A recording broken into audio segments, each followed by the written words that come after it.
आज के प्रोग्राम में हम दो खबरें डिस्कस करेंगे। एक तो नैब लॉ और एहसन इकबाल का केस, और दूसरा इमरान खान जो हफ्ते की कॉल दे रहे हैं प्रोटेस्ट शुरू करने के लिए। दोनों मामला संजीदा हैं। आज इस्लामाबाद हाई कोर्ट के सामने जब नारोवाल स्पोर्ट्स सिटी का केस आया, जिसमें एहसन इकबाल को 2 महीने के लिए हिरासत में भी रखा गया, गिरफ्तार कर लिया गया इंक्वायरी स्टेज के ऊपर ही, बगैर किसी एविडेंस को कलेक्ट किए हुए। तो इस्लामाबाद हाई कोर्ट के चीफ जस्टिस के जो सवाल जवाब है, मैं वहाँ से प्रोग्राम का आगाज़ करना चाहूँगा, जिससे ये अंदाज़ा होता है कि किस अंदाज में एहसन इकबाल को, शाहिद खाकान को, मिफ्ता इस्माइल को, इन लोगों को पकड़ के महीनों जेलों में बंद किया गया और किस तरीके से ये केसेस आगाज़ हुए। सियासी बुनियादों के ऊपर, मुहर्रक उसके पीछे सियासी था।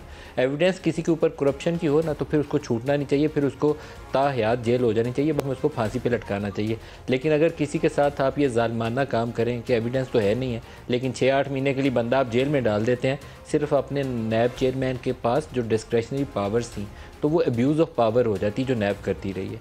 तो इसके ऊपर मैं इस्लामाबाद हाई कोर्ट के चीफ जस्टिस के जो रिमार्क्स हैं उन्हीं से शुरू करता हूँ।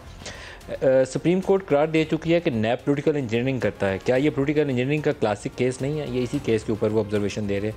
आपने बगैर मालूम किए कि CDWP क्या होती है रेफरेंस दायर कर दिया। जिन्होंने इस प्रोजेक्ट को रोक कर नुकसान पहुंचाया, इनको क्यों नहीं पकड़ते?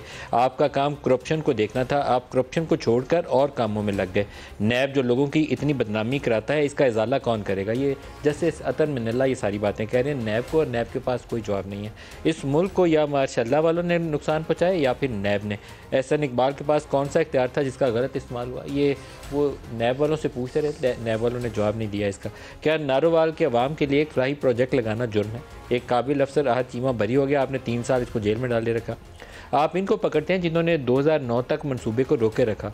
आपसे कोई 15 बार पूछ चुके हैं करप्शन का बताएं। वो करप्शन का सवाल कर रहे थे कि बताइए करप्शन कहाँ है, कहाँ पैसा खाया, कहाँ पैसा खाया? No answer.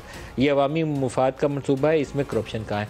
जब बिल्कुल उन्होंने पूछा कि आप बताइए कि एविडेंस आपके पास कुछ थी जब आपने इंक्वायरी स्टार्ट की?